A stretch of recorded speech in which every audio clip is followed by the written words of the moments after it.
Here are the 5 writing tips you need to learn how to build tension in your story the right way and create and leave your readers dangling by the ends of a thread. Join me on the journey toward world building my own story, as well as providing upcoming writers, authors, and storytellers with all the writing tips they need to make their book or story stand out from all the rest. What is up, you muffin munching muggles? Welcome to Fiction and Reality, where we help you, yes, you, become the most devilishly gifted human that you know you are and that you knew you always could be. So exactly what is tension in a story? That blood-pumping feeling of suspense, anticipation. Oh no! Like when you're waiting for Santa to come slumping down a chimney. Or maybe the excitement of reuniting with an old friend or signing a death certificate. If you think of your story in the beginning as this loose, straggly rope, tension is a force of contortion and transformative change that knots that lace and kink the wire with each dynamic event you weave into place, giving both definition, character, and uniqueness to the course of your plot. More importantly, keeping your audience on edge, stirring the bristling pot of excitement, and in turn encouraging them to keep turning the pages. There are various ways to mount tension within your story, but we'll start with raising the stakes. To raise the stakes, consider implementing a continuous upheaval of consequences that arise throughout your character's journey in the heat of failure, and making the cost of losing higher and higher as the story progresses. In other words, apply that pressure. You need to create an event that inspires a massive shift in tone to achieve the effect, playing both ends of polarity, like within Attack on Titan, where we're introduced to the childhood of Eren Yeager, his daily life trudging the streets of Paradis, interactions with his mother, his family, and of course his friends. And then boom, the next thing you know, you've got a meaty giant pixel peeking over the wall, breaching the barrier between humanity and the people of Paradis, rolling out the red curtain for the Titans who laid waste to Eren's home. Now the danger for Eren, Mikasa, and Armin isn't simply restricted to escaping the invasion themselves, but it elevates to having to save Eren's mother, who is wedged deep into the Titans' new hunting grounds. This new revelation for us, the audience, allows our minds to spark off in various directions and project the consequences for failure, wondering if the Titans will kill her, if the others will make it out in time, if they stop to save her, or if they all will die in their pursuit. The Titan ultimately plucked his mother from the rubble, raising her up like a chew toy and then crunching down on her like kibbles and bits, ultimately unaliving her. Think of raising the stakes like this. You set off your event that veers this course. Reel your reader in towards this seemingly calm ocean of serenity, stoicism, and gratuity, then suddenly have a shroud of shark tails begin to ripple through, swarming whatever and whatever they can, thus leading the audience with a mounting sense of anticipation regarding what may happen next. This fear of consequence could be applied to anything: a character, a golden nugget your protagonist is chasing on their journey. Whatever the reason, ensure that the threat of consequences persists to sprawl those chaotic elements of anticipation and project the consequences of failure. There's also nothing like a good old kidnapping to raise the stakes, or for that matter, stealing something precious to the journey at hand to furl a whirlwind of angst and desperation for the stakes at hand. Listen, all I know is if Shanks pulls up and tells me not to take the 1v1, then I'm not taking the 1v1. We can't forget in One Piece where Luffy and the Whitebeard pirates tried to save Ace from execution by the world government during the Marineford arc after he got folded by Blackbeard. Here the opportunity arises for the audience to question what consequences now furl within those crests of flames, knowing that Luffy, having his own brother swiped from him, will trudge through hell and high water to retrieve him. It's a graduating, stepwise sequence of desperate inclinations weaving toward the ramifications of failure to retrieve Ace. If you take something precious from your journey, whether it be for a periodic moment within the graduated scheme of things, or be the crux of your character's 300-page journey, ensure that you make it imperative that consequences are on the horizon, and perhaps enact these consequences in a stepwise approach as your character draws closer and closer toward attaining that which was stolen to begin with. What's at stake? A life, a brotherly bond, or is it some ancient or generational heirloom with sheltered secrets coursing through the gemstones? In the end, it's not just the goal that drives your characters forward, but the looming shadow of consequence that gives every step weight, reminding us that the worth of what was lost is measured not only in its value, but in the relentless pursuit to reclaim it. Other than raising the stakes, you may consider crafting a sense of urgency to help build tension within your story. And when I say create a sense of urgency, I don't mean holding your piss and trickling into your pants to complete a few more side quests. I can smell you shitting yourself. Get up and go to the bathroom. Now! No. Get up and go!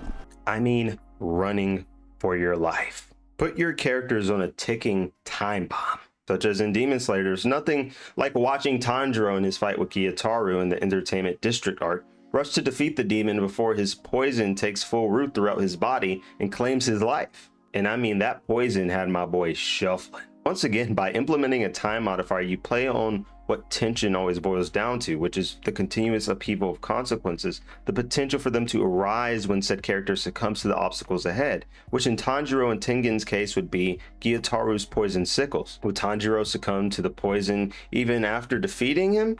Will he crash out quick enough to eat a W? As you can see, the audience's minds are leered toward the foundation of what mounting tension is, a dynamic atmosphere shaped and refined by a series of events whose sole purpose are to elevate the fear of failure within the audience's mind and force them to project the various threads that spindle from their core with regard to the consequences. And hey, we could also talk about Big Perp. I can't put down a cup, can't put down a cup. Not that Big Perp, this Big Perp.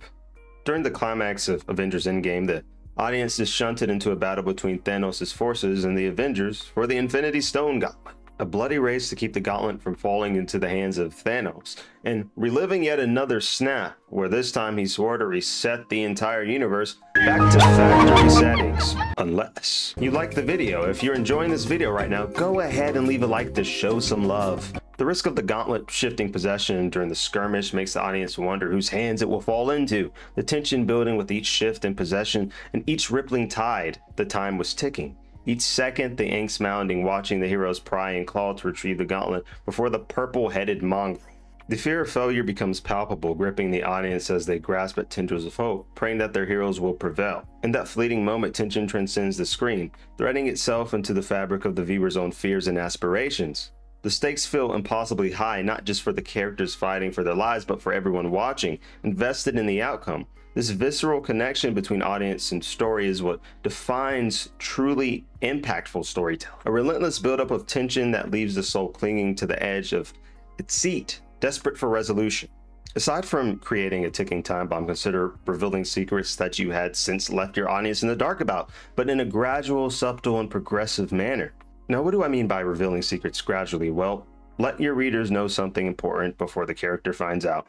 This technique, called dramatic irony, makes readers anxious as they wait for the reveal. I'll take a potato chip and eat it. Here, the audience's anticipation evolves entirely around the question of whether or not Light will ever get caught, which would certainly mean the end of his freedom in pursuit of playing God. The audience knows the killer's Kira's identity, but the rest of the world is left in the dark. The gradual unraveling of secrets culminates in the scene where El for the first time seems to sense the truth, his gaze piercing through light as the rain pours down, and he asks, "Have you ever told the truth in your life?" Alluding to the fact that El possibly knew Light was Kira, but simply had no way of proving it. It's this cat and mouse game between both El and Light that keeps the audience teetering on the edge of the cliff, on the edge of their seats, wondering who will catch who first in the mousetrap. Consider engaging your reader in a battle of the minds with fragments of monumental nuggets of information flaking off with each chapter, progressively but with streamlined pacing of your revelations. Each unveiling should push your plot forward and incite some variant of dynamic change within your story. It's honestly quite unique how Death Note goes about gradually revealing secrets, but the framework is the same. As we already know who the killer in Death Note is, the addictive voyage for knowledge is Light's surroundings are shrouded in secrecy. That addictive voyage and the mounting tension bred from it comes primarily from the audience uncovering what the authorities know about Kira, the tactics they're using to pluck him out of society, and the traps they set to catch him. We walk stride by stride with Light, watching his cockiness and God complex underestimate the minds of the ones he viewed as lower than him. And so with each revelation from those authorities, such as El and his predecessors, each token of information sheltered, we become more engaged with the consequences of Light Yagami's missteps. We could also take a look at El's funeral scene, where Light finally admits his victory over El.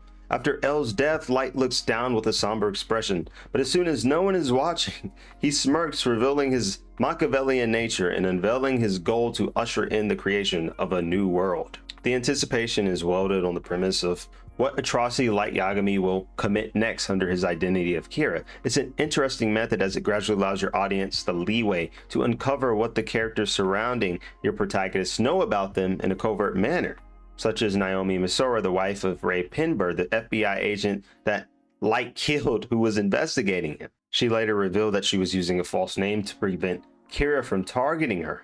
In essence, revealing secrets gradually is all about crafting a story where every piece of information holds weight, where the tension mounts with each new layer of truth exposed. The key is to maintain a delicate balance between what the audience knows and what the characters know, keeping them locked in a relentless dance of suspense and anticipation. The payoff should feel both inevitable and shocking, like a trap that's been slowly closing in from the start.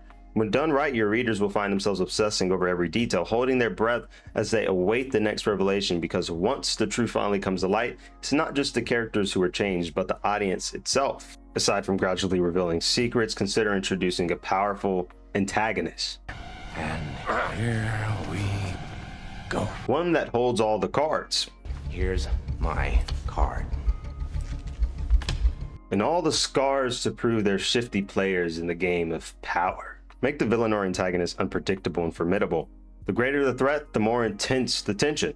For example, the Joker is an antagonist who seems to always be just one step ahead of Batman, making Batman and Gotham's PD's pursuit of him seem nearly impossible and futile. Like he's luring them with each chain of events with a carrot on a stick. In the interrogation scene in Dark Knight, we witness the authority an antagonist can wage over their counterpart by playing the right cards in the right order, and how it can force the audience to scale the consequences of Batman playing good cop versus bad cop. This scene and the circumstances surrounding it combine the effects of an omnipotent antagonist with a sense of urgency, raising the stakes and thus attenuates the risk of failure to pry information from the Joker, a risk that the audience knows can't be taken, even if it means Batman crossing that threshold, to beat the information out of him, that risk being the deaths of Rachel and Harvey, both lives hanging by a thread or forfeit. As writers, you could consider placing your protagonist in a situation where they are forced to confront their own moral limits, driven forward by some sense of urgency that calls them to shatter that code in the heat of desire. This could have the reader counting their chips, as they will be forced to question whether or not the mounting consequences give justification for said character overriding their code of principles. With each moment, they are now left to wonder if the character will motion to deviate from said code of morals or opt to hold their line and bear the mounting tension and consequences. All right. Enough from the clown. Why so serious? We can't also ignore Thanos in Avengers Infinity War, that one monumental moment that will surely be engraved in film history. The entire film builds up to the moment when the Avengers confront Thanos, but despite their combined strength, he remains several steps ahead. The climax comes when he acquires the final Infinity Stone, and despite Thor's attack,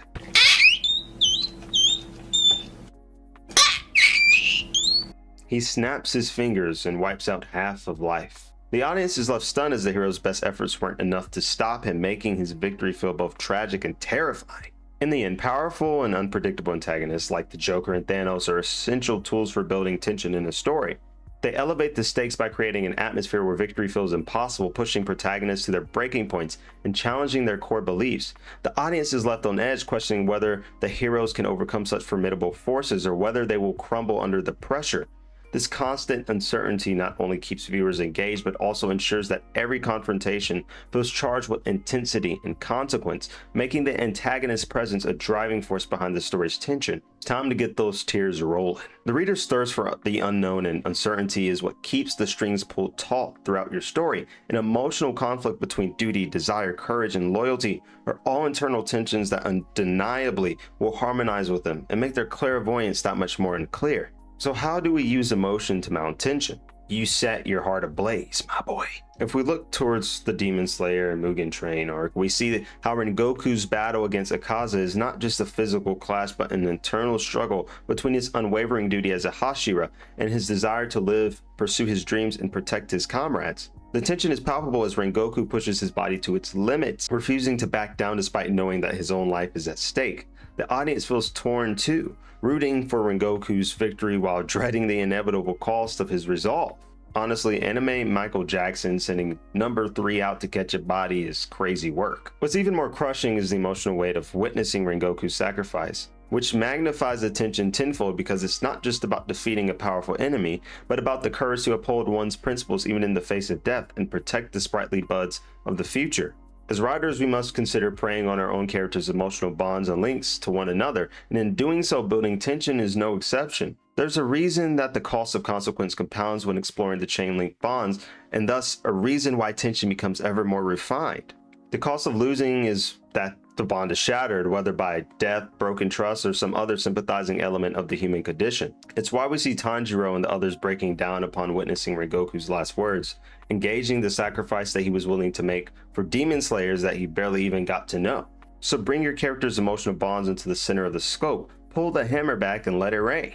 A progressive or aggressive entity or element will do fine with shaking up the bonds and putting them at risk. All in all, as stated previously, you want your audience drifting inside a gray pool of uncertainty. Tension thrives when your characters are caught in the web of their own emotions, bound by loyalty, love, and the relentless pull of duty. As writers, we must exploit these connections, pushing our characters to the brink and making them question their own resolve and the bonds they hold dear, allowing the threat of loss to loom large and let the audience feel the weight of every choice, every sacrifice. When the stakes feel personal, when the characters stand to lose more than just their lives but their very essence of who they are, you have your readers hooked, hearts pounding, desperate to see whether those bonds will endure or shatter. Because in the end, the most gripping stories are not just battles of strength or cunning, but wars waged within the soul, where victory and loss are measured not only by survival but by the weight of a bleeding heart. If you took away something from this video, I want you to take a moment to crack that subscribe button below and leave a like on the video. Like the video. It pushes these videos out so that others can take key tokens that you gain. So do your fellow comrades a favor. I will leave a link to all my socials in the description below. And if you want more information on how to improve your story, feel free to check out some of my other videos by clicking right here. Writers, world builders, and storytellers aiming to perfect writing techniques and enhance their storytelling and world building are all welcome. And with that, remember, if ever you're lost in the forestry of words, strip your mind from fantasy and look to the window of the world, and there your mind will run free.